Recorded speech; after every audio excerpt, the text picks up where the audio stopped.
deixam de ser apenas fornecedores de alimentos e matérias-primas para o mercado internacional, para se tomarem produtos até exportados pelos produtos industrializados. O Brasil é um bom exemplo disso.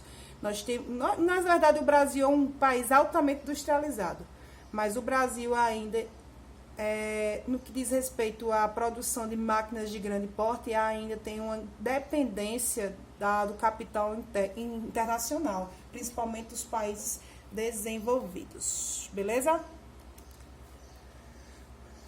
Aceleração econômica e tecnológica.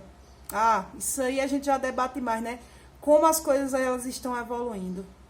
Não sei se para melhor ou para pior nessa atual situação mundial, mas a tecnologia ela faz com que todos os processos eles se intensifiquem. Como, por exemplo, hoje em dia eu estou criando um vídeo para vocês numa Classroom, que até não é chique, né? Uma Classroom do próprio Google, que facilita a nossa vida. Mas, em compensação, a gente tem sociedades que nem sequer ouviram falar dessas tecnologias, ou sequer têm acesso a essas tecnologias. Nós temos acesso porque nós estamos já temos uma classe diferenciada e, obviamente, nós temos o mínimo, né? Na verdade, a gente sabe que a gente acessa o mínimo da nossa internet e a capacidade que a gente pode atingir. Mas muitas nações desenvolvidas já atingiram muito mais essa diversificação da produção e, consequentemente, também a questão da automatização industrial. O mundo ele é muito automático, a gente é muito robótico. A gente já debateu até essa questão do ser humano como um verdadeiro robô, trabalhar, produzir, comprar e consumir. Isso é uma grande verdade. Internet, aldeia global e língua inglesa. Hoje em dia a gente sempre fala, quem tem um diferencial no mundo é quem fala língua inglesa. Mas assim, né? A gente entra em debate, no nosso contexto brasileiro, a nossa língua que é interessante para nosso mercado, os nossos principais parceiros comerciais são a China. Sim, é a China, viu? Não é os Estados Unidos, não. É a China. A Argentina e os países do Mercosul, né? Que é do Mercado Comum do Sul, que é o nosso bloco econômico, onde o Brasil ele é o principal líder do Mercosul. Mas o que acontece? Nós vamos ter aí a rede mundial de computadores, quebra barreiras e vai cada vez mais ligando as pessoas, espalhando as ideias, formando assim a grande aldeia global. Nós estamos numa verdadeira aldeia global, né? Essas informações que estão sendo repassadas para a gente acerca do coronavírus, acerca de como está na Itália, como está na França, hoje mesmo no noticiário eu vi como estava na Síria, né? Que além da guerra civil, tem apenas 60% dos seus hospitais em funcionamento, isso que pode dar um colapso no que diz respeito a atendimentos médicos.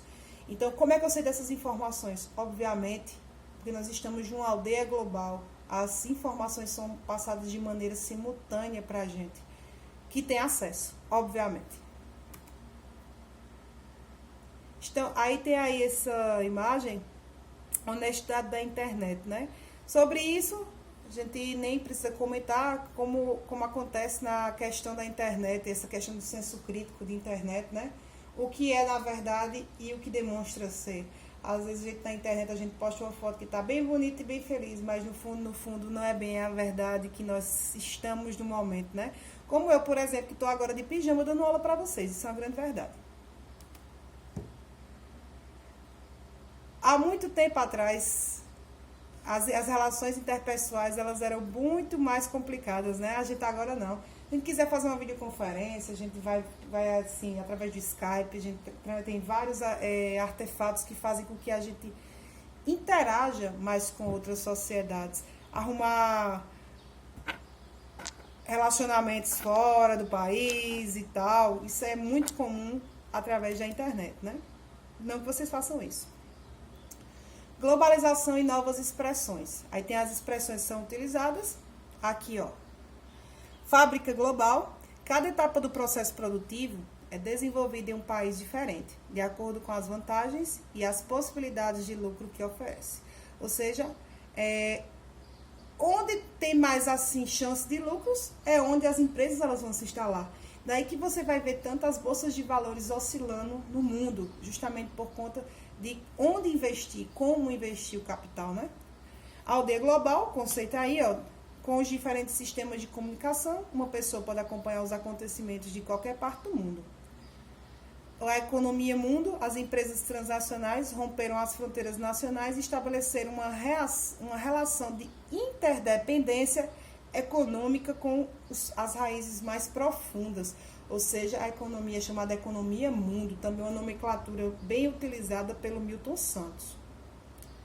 Interdependência, ou seja, a gente tem uma interdependência de um país em relação ao outro, principalmente no que diz respeito a exportações de produtos primários.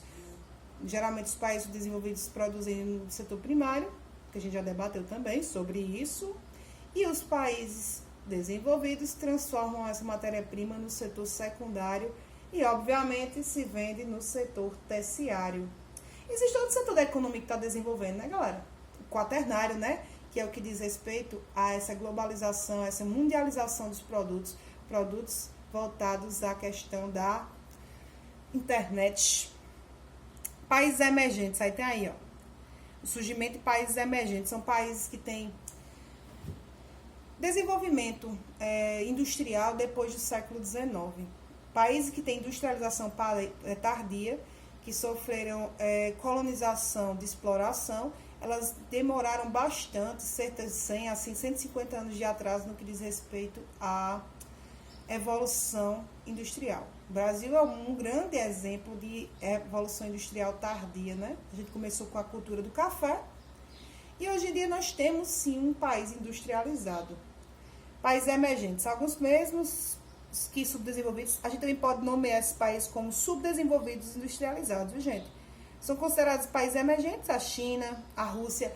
A Rússia é mais pela questão da rixa da Guerra Fria. Nós sabemos que a Rússia tem um desenvolvimento bem superior a propriamente ao Brasil e à Índia no que diz respeito à industrialização. Mas os Estados Unidos, que é o grande líder, e os países que compõem o G8, nunca vão assumir que a Rússia tem um desenvolvimento industrial tão grande quanto eles, principalmente porque há uma fabricação bélica interessante e nós não deixamos de saber disso. Brasil e a Índia, né? Que nós chamamos de BRICS, que eu falei para vocês agora há pouco. Esses países, eles fazem parte do BRICS. Lembrando mais uma vez, repetindo mais uma vez, BRICS não é bloco econômico. BRICS são associações de países emergentes. Brasil, Rússia, Índia, China e África do Sul. De onde é que vem o S? South África, né, gente? O S é de South Africa. Nós vamos ter aí, ó, globalização. Aí é o tanto de informações que eu estou repassando para vocês e que a gente tem uma infinidade de coisas que são repassadas para a gente e que, infelizmente, a gente tem que filtrar, né? Como eu falei para vocês, a questão dos fake news, a questão de notícias objetivas, elas ficam muito comprometidas porque nós estamos numa era da informatização e de associação de quê? De cada dia mais de informações. Cabe a gente, inclusive, para vocês no Enem, filtrar e saber que o conhecimento em massa é sempre válido, mas depende do conhecimento. Blocos econômicos são o quê? Nada mais. O que são blocos econômicos? Blocos econômicos são associações de países que, em geral, de uma mesma região geográfica, que estabelecem relações comerciais privilegiadas entre si e atuam de forma conjunta no mercado internacional. Nós vamos ter aí, ó, um mapa de grande parte dessas associações econômicas do mundo. A ALCA, apesar que não tem uma votação efetiva para a área de livre comércio das Américas, que os Estados Unidos queriam, de fato, essa integração através da ALCA, mas, obviamente, não conseguiu, porque ele queria, na verdade, transformar a América em uma unidade, mas onde apenas eles teriam uma grande vantagem sobre a América.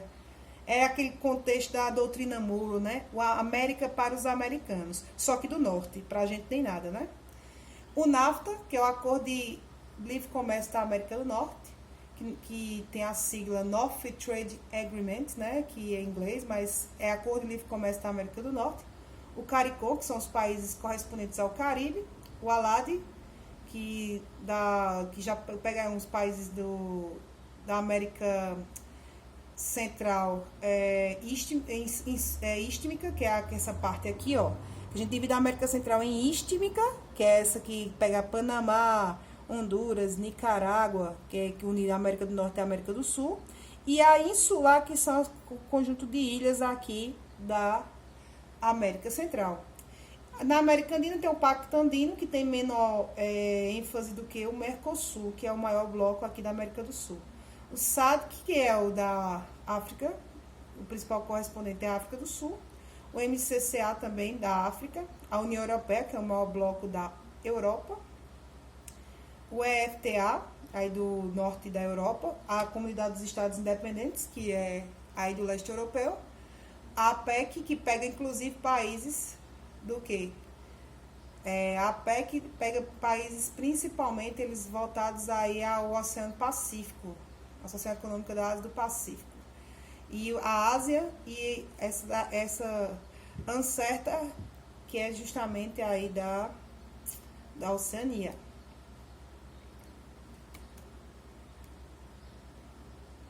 Aí nós vamos ter os principais líderes do Mercosul. A Venezuela ela entrou no lugar do Paraguai, principalmente aí na questão do Mercosul, por motivos óbvios. A Venezuela ela tem muito petróleo, mas agora até eu tenho dúvidas sobre a questão da Venezuela e o pertencimento da Venezuela em relação ao Mercosul. Afinal de contas, a Venezuela está nessa perspectiva subdesenvolvida no momento, né?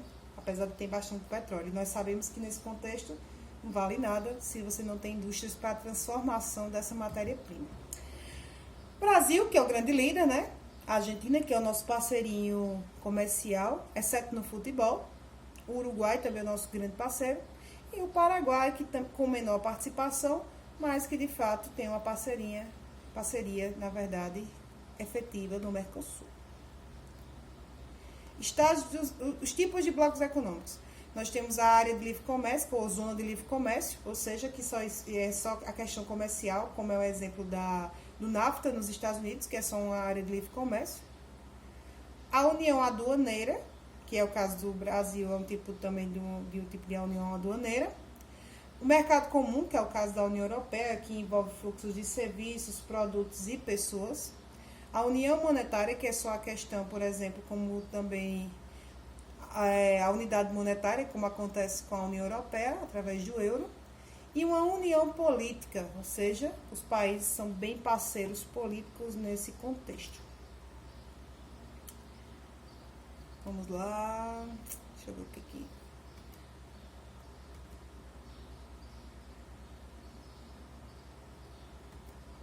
Vamos lá.